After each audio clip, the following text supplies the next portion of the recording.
you guys. Welcome to You Talk. I am your host, Kanisha Kitt, and my co-host is. Diamond Adams.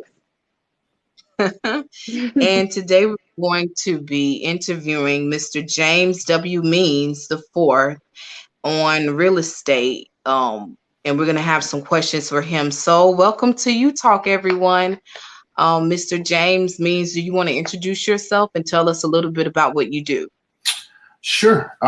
Thank you, Kanisha and Diamond, for having me. Thank you guys for doing this. I said earlier, it's awesome that you're doing it. And if your audience is your age group, y'all are at an interesting time. It's a great time to be thinking about real estate. I'm James, and I am a native-born South Carolinian. I was born in Columbia. I'm raised here. Went to Richland Northeast High School, and then Winthrop University. And that was back in 1999.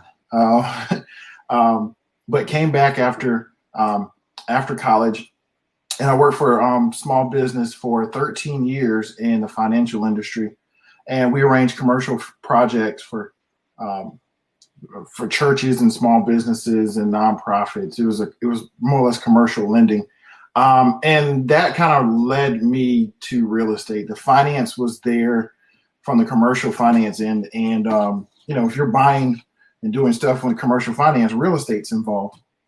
So it led to real estate. I was licensed to sell real estate in 2014, and I've been a licensed real estate agent since that time. And it's been an awesome little journey.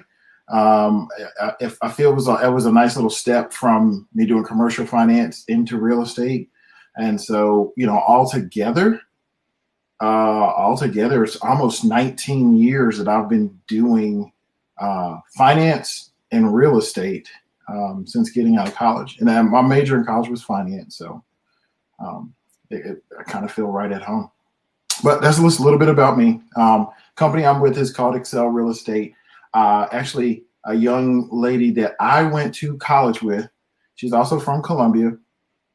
She started a real estate firm in Columbia, and I was one of the first agents to join her. And now that firm has grown to about 4 locations and over 100 agents in about 2 years. So it's exciting time. Wow, that is amazing. So, can you tell us like what a typical day would be like for a real estate agent? Sure. A typical day in ideal situations, because right now, like most of us are, if you're working, you're probably working from home or in some hybrid capacity of working from home and watching your kids and doing stuff, because COVID has just changed so many things. But yeah, a typical day usually involves follow-ups from maybe 9 to 10 o'clock, follow up on emails that either came in from overnight or from the night before. And then usually from 10 to 12 is some designated time for lead generation. And so for a real estate agent, a lead is a potential someone that is thinking about buying or selling their house. And, sometimes you don't. I think sometimes when people get into the real estate field, I think they think that there's just automatically there's business there waiting for them. And sometimes it is, but sometimes you've got to cultivate it. And so that's relationships, that's cold calling, that's door knocking, that's open houses, that's follow-ups on the people that you met. It's when you handed out cards, if you got a card in return, it's a thank you note. I mean, there are some activities that if you do on a daily basis during a set time, just called lead generation time, it will yield results. And what I do now or what I don't do now, I see it in 90 days. So in 90 days, I'll either have a closing, or I'm showing houses, or I'm at a listing appointment or something, or I'm not doing anything. If I'm not doing anything, I was not spending the time that I needed to do during my lead generation time. So it's an important part of the day. So follow-ups, lead gen, some lunch, and then usually I try to leave or schedule my afternoons for either appointments to show houses, listing appointments if I'm going to sell houses, or inspections or other real estate related things that I need to do for the business that I have. So from 1 till about 4, I try to set that time for that. And then 4 and after, it's time to pick up the kids. That's typical. Also, it's typical during the height of a real estate season. It could be 8 o'clock and I'm still out showing houses because a lot of people can look for houses when they get off work. And if they get off work at 5 o'clock, that's when they start. So my day can get extended. But that's what a typical day could look like. And the flexibility I have, if I need to change that a little bit and manage my own schedule and do it differently, I can, because 90 days from now, I'm going to see the result of, what I did and didn't do. Right. You mentioned that you went to Rich Northeast, and so did I actually. I went for 2 years. But also I just wanted to ask, what's the best age, or what would you tell someone who's first buying a house? What would be the best age to own a home or start looking in that process? So I'm a little bit biased because I sell real estate, right? So I think that making a real estate purchase is a wise investment. And there are ways you can do it strategically, where if you're buying and selling at the right times, you should be making money. You should be gaining equity in your property. Your property should be appreciating in value. And it can really set you up for a lifetime if you do it right early. And so that leads to your question, like, when is the right age? I have colleagues and I know people that have set their children up, and just, even though, the parents did it, but they were buying houses in the name of their children as part of their future. But let's just say you're on your own, and we're millennials and we're 18 through 30 years old. When is that right time? Well, I think, holistically, this is something I would talk about with my client. You got to think about some things. If you think you're going to be in South Carolina or in the Columbia area for the next 2 to 3 years, yeah, it can still make sense. It makes sense to buy. I think even before that, I'm sorry, let me go back even before that, you've got to look at your budget. If you're not budgeting, it's not time to buy. But if you've got a budget and you are on your own, and if you are paying rent, or if you're ready to step out on your own to pay rent instead of paying rent, it can be time to buy. Sometimes that's 18 for some people, and sometimes that's 22, 23 for some people. So I can't tell you the exact time because I think that's unique to the individual. But I think when there's some things in place from holistically I like Columbia. I think I want to be here for the next 2 to 3 years. I want to start a career here, or I'm in an entry level position in a career or job that I like, and I'm going to work in this field or here. If you know you're going to be here and you started to budget and you started to do those things, then it's time. But the younger the better. And I'm hoping some of the other, I'll weave it in if it's not, but there's some things I think a young professional should do in terms of that first purchase that can really set you up for the rest of your lifetime. Wow, that's awesome. I'm glad you guys were talking about school and age. How does like student loans affect ownership when the person is getting out with, let's say, $60,000 in student loans? How would that affect them with home owning? Do it, bring in credit score? What does that process look like? Excellent question. It's a very common thing to get out of school 21, 22 and be saddled with student loan debt. Very, very common thing. Here, it's going to be the dry answer, but this is how the lender is going to approach it. And so I'm going to tell you how the lender's going to have to approach it. I'm going to tell you how I think you probably should approach it in terms of your budget. Here's what the lender's going to do. They're going to, when they pull your credit, they're going to see the student loan on there. Your student loan is it's in one of three things. It's in deferment, where there are no payments being called for the student loan, but it's accruing interest. It's in a fully amortizing state where you're paying your loan back. You're in an active state of paying it back, or it's income-based repayment. Or a fourth one, you're just not doing anything and it's calling for a payment, you're not paying it, and then it's starting to ruin your credit. So one of those four things. If it's in deferment, what lenders have stopped doing, there was a time if it was in deferment, you did not have a payment, so they would not count that in your debt to income ratio. And here's what your debt to income ratio is. Real simple numbers. Let's say when you go to work, you make $100 a month. That's your income. Your debt is the debt that shows up on your credit report. Installment debt, like a car payment, revolving debt, like a credit card, or student loan debt. Those are the debts that show up. So let's say you make $100 a month and you got one of each. You got credit card, student loan, and car payment. Each one is $30 a month. So before you buy a house, before anything, your debt to income is 30%. All right? Because 30% of every dollar you make over the course of a month goes to debt.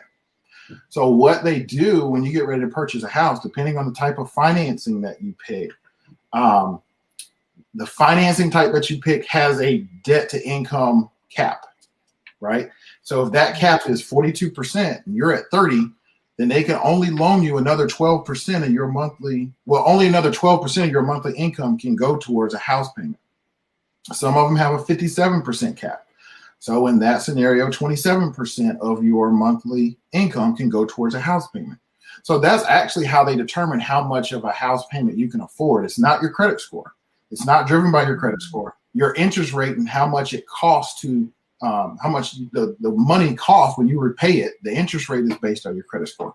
But how much you can afford is based on your debt to income, or DTI. Okay. And there was a time with the student loans when your student loan was not calling for a payment, no payments, they did not count it against you. So in that example I gave, you might just have $10 car payment and $10 installment loan, and so now your DTI is 20. But when it's in deferment, this is what they do now.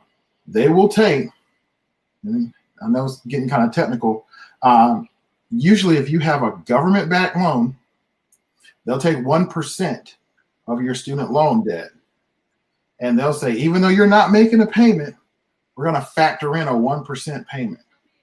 Okay, so $10,000 student loan debt, 1% payment is $100, and they're going to factor in that as a monthly payment, even though you're not making it. All right, so they've just allocated some room in your budget, even though you're not paying it. They've allocated some room, so when that payment comes due, you would have factored it into your DTI. Okay, so if you got student loan debt, it's going to be factored into a lending equation. That's if it's in deferment. That's what they'll do. And if it's on an income-based repayment, certain loan types will use the income-based repayment. All right. Usually that income-based repayment is a lower amount than the full payment. Remember, I said there are three. You're either it's in deferment, it's income-based repayment, or it's fully amortizing. A fully amortizing payment is usually a higher payment. That means if your student loan is paid out over 15 years, at the end of 15 years, you would have paid that student loan off. The income-based repayment, let's say the fully amortizing payment is $150 a month. The income-based repayment, you have to recertify every year. It might be $30 one year, and it might be $50 the next as your salary increases. And so it just it depends on some things. It's uniquely built for your situation. That's something you should talk through with your real estate professional and your lender. But your student loans are important. And the last part, that's how the lender is going to take account for it. And I just want to mention, if you can, holistically from your budget standpoint, if it's in deferment, and if you can, even if you're just keeping up with the interest, I'd make a payment to those student loans. Get in the habit of sending in something, because it ends up being a nasty cycle of getting that thing paid back, because the way that interest accrues, and then when you start making payments, they apply it to interest first. It's really hard to start getting the principal down. So if you can, get in the habit of making a payment towards your student loan. So as soon as you put that in your budget, put it in your budget. Okay. Awesome. Well, we're going to take a quick commercial break and we'll be right back.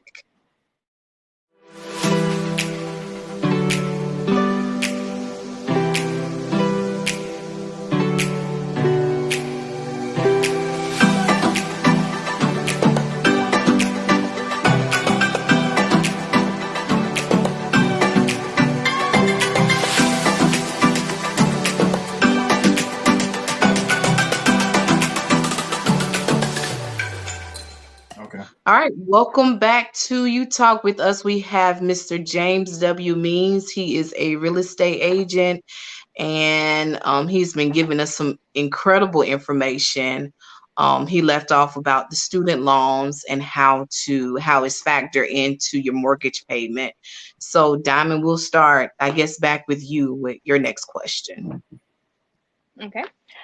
So my next question would be, how long would the process be? Like, let's say you have great credit, you have everything paid, your loan, your student loans, everything paid for, versus if you don't have those things paid for and you're still missing some of those steps.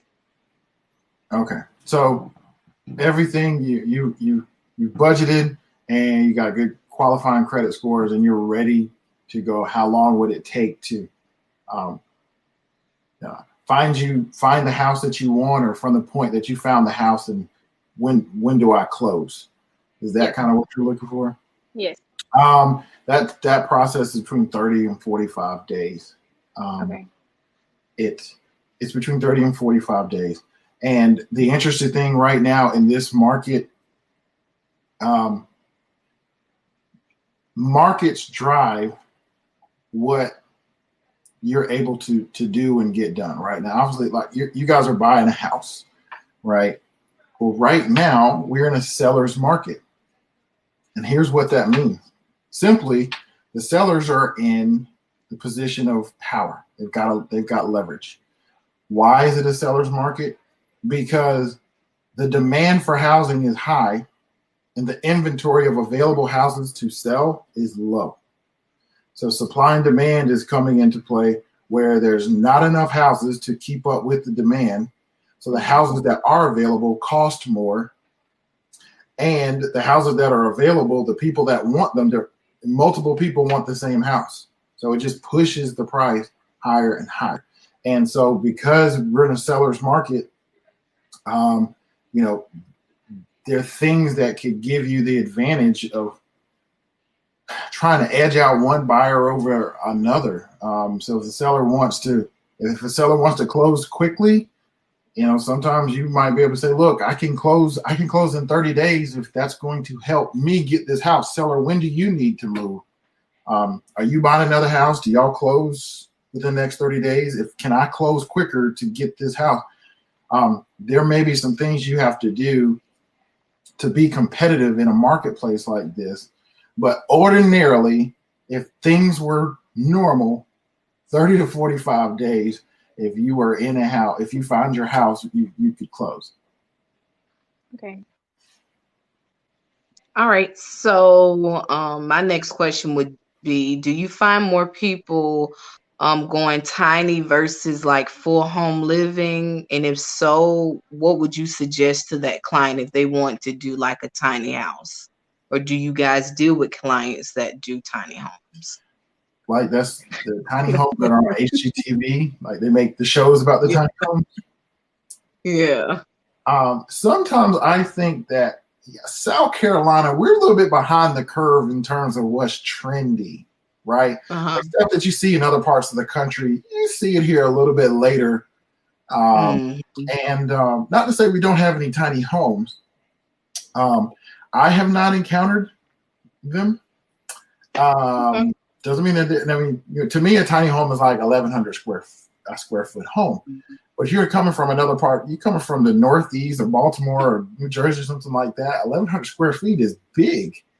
So it's relative to where you're coming from. So I'm just being honest with you.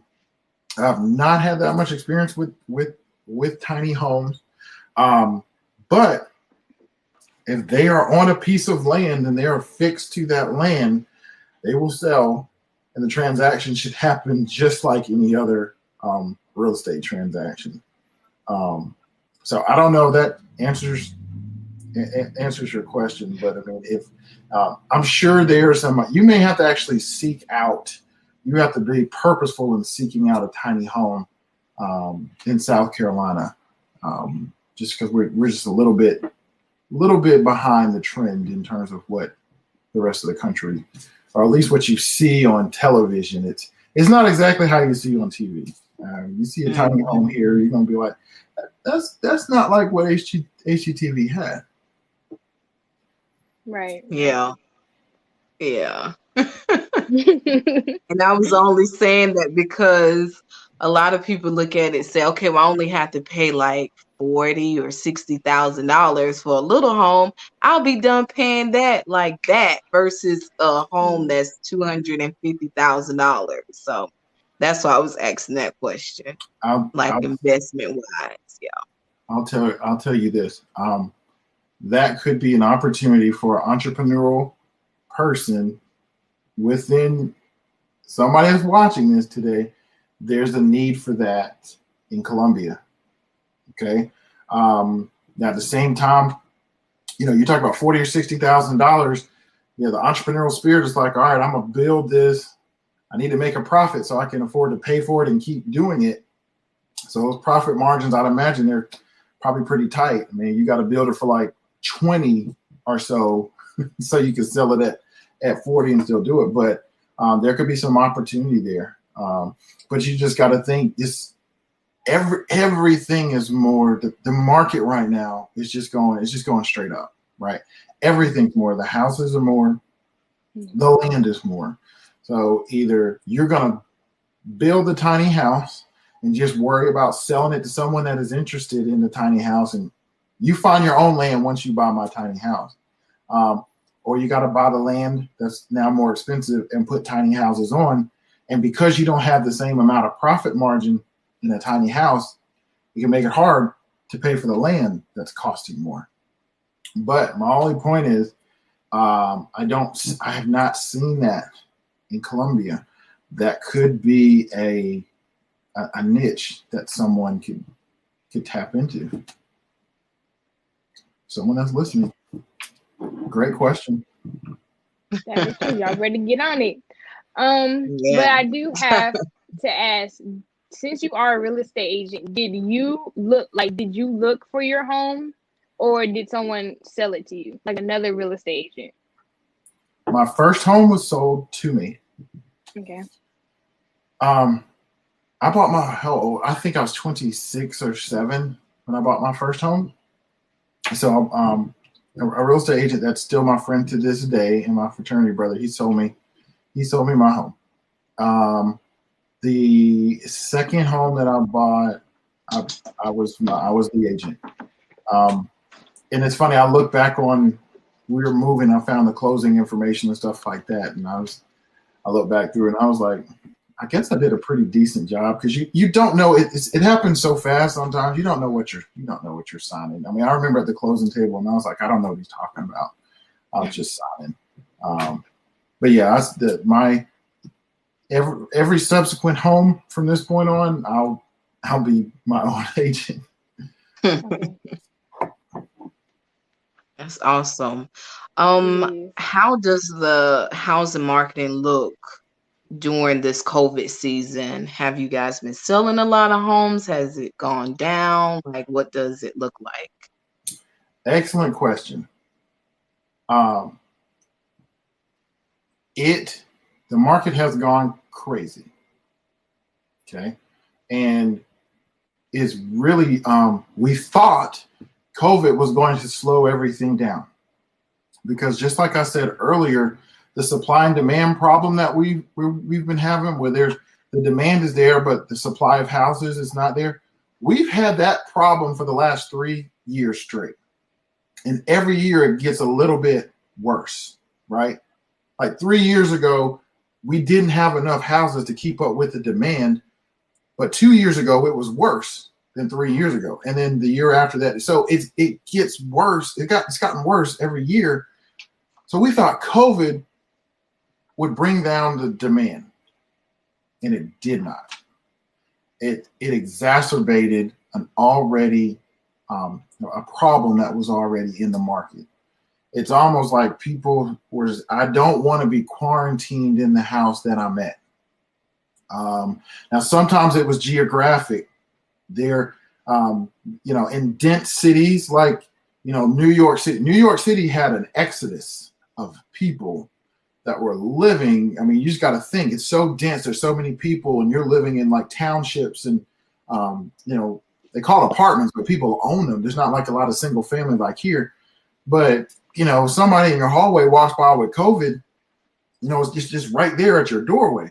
So New York had an exodus of people, and it made demand higher. Supply did not get any better, right? Because during the midst of COVID, I had a house March, April, kind of when we were just starting to do some of these shutdowns and stuff, and the house was on the market, and a family walked in to see the house, and they thought they wanted to buy it. My seller was looking at the house on her security camera, and she saw the couple's child play with some toys that her grandchildren played with. And so she was like, oh my gosh, I just can't do this. So she went back home and she washed everything off, and she was like, I'm just not going to sell right now.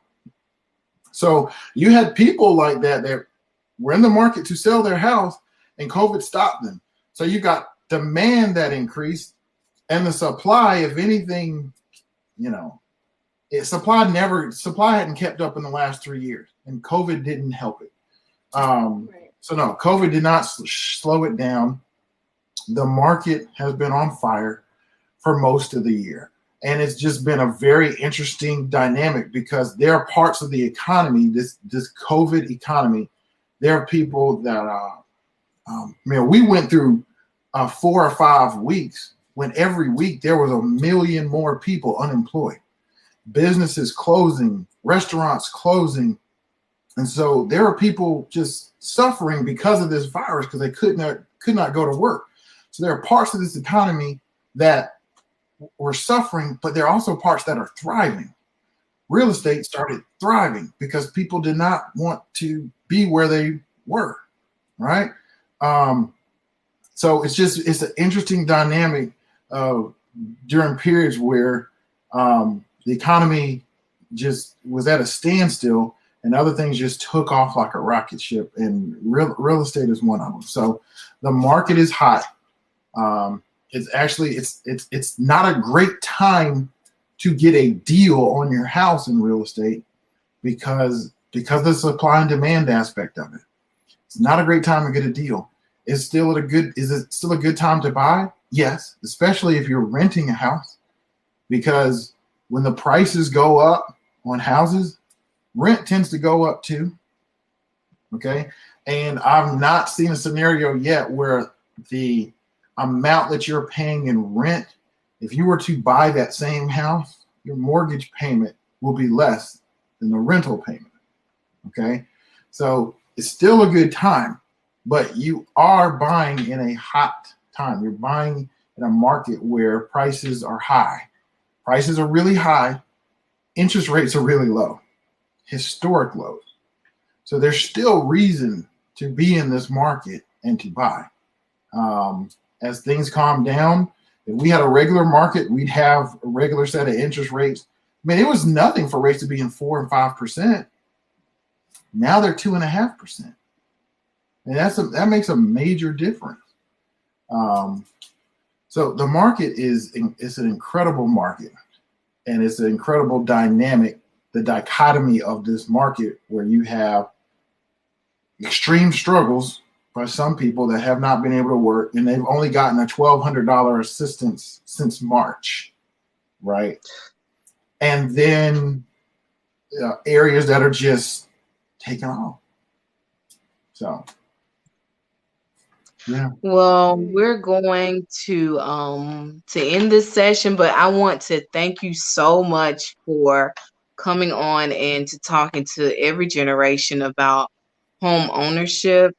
And I want to also thank our leaders, Bishop Dr. Carl D. Parrott, as well as elect Pastor Kamisha Parrott, for allowing us this platform to talk about such incredible topics. I also want to thank my co-host, Diamond Adams. Thank you. Thank you so much. And I'm going to leave Mr. Means with the last, I guess, whatever thought you want to put out there. Thank you, because there's something I wanted to weave in. Earlier, I said that the purchase if you purchase real estate at this age, at this time, doing so strategically could set you up for the rest of your life, okay? And here's what I mean. I know we're closing, so let me try to say it succinctly. When you get ready to buy your house, know that this is not about to be the last house that you buy. It's going to be a house for the next probably 5 to 7 years. And then a life change is going to necessitate a move.